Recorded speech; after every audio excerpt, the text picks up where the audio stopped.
Aga nga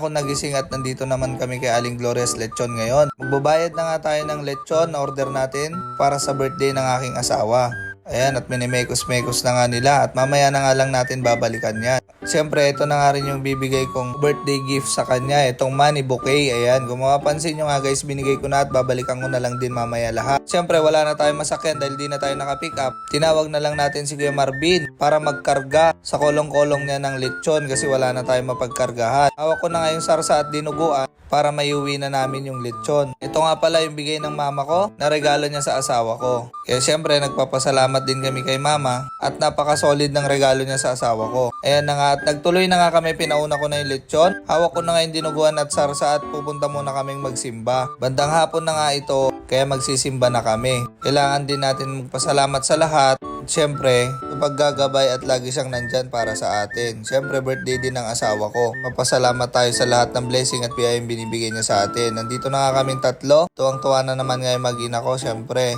Mamaya-maya nga lang tapos na kaming magsimba, ay inuwi ko na yung mag-ina ko para makuha ko naman itong regalo ko sa kanya na money bouquet. Ayan, kung mapapansin nyo, tapos na nga at ako na lang hinihintay. Ginabi na nga ako at sobrang traffic. Ayan na yung money bouquet na regalo natin sa kanya. Siyempre, iuwi na natin to at pag medyo marami ng bisita, saka natin ilalabas ito para mas masaya. Mamaya-maya nga lang, nandito na rin kami sa bahay. Talagang hinintay pa nila ako bago nila chapin. Nandito na nga rin sila papa. Ayan, at nakialam na nga ako bagong ligo ko. Kaso matalsik mag-chop ng lechon. Kaya binalik ko na lang kay Kuya Marvin kasi siya talagang nakatoka dyan sa lechon. Kaya nagpapasalamat din ako kay Kuya Marvin, syempre. Siya ang nagkarga at nag-chop sa regalo ni mamang lechon. Ayan na nga, at tinitikman na namin yung mga balat habang wala pang bisita. Ayan, at napaka-solid at napakalutong nga na itong lechon. Napakasarap din ng sarsa. Baka Aling Gloria's yan.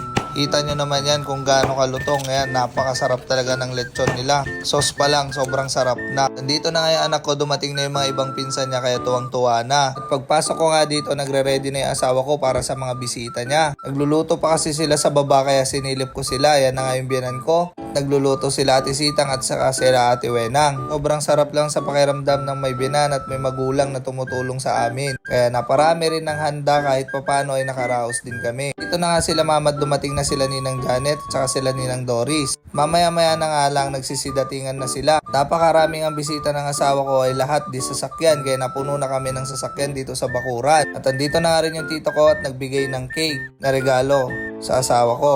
Ayan na nga at syempre nagpray na at inumpisahan na para mamaya-maya yung mga iba naman ay makakain na rin. Pinangunahan na nga ng Ninang Janet ang pagpe-pray at pagpapasalamat sa lahat.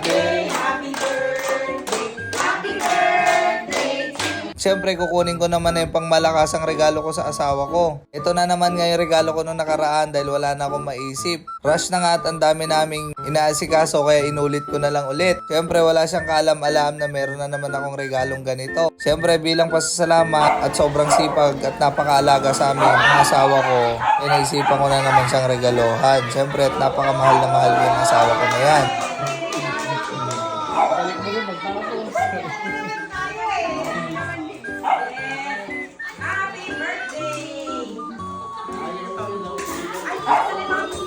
Siyempre, nandun sila, dito naman tayo sa inuman. Tuwang-tuwa na naman ako niyan. At dumating na nga si Uncle Unson. Galing pa sila ng Benito Sullivan. Maraming salamat din sa kaibigan ko na yan. Kahit napakalayo ay pumunta. Ayan na nga at nagkakamay pa. Sabi ko nga dahan-dahan lang at iinom pa kami at mamaya nga lang daw. Dito na nga kami sa labas. Ayan, at tuloy ng inuman habang parami ng parami. So yun guys, sa tagay muna kami. Maraming salamat sa lahat ng manonood.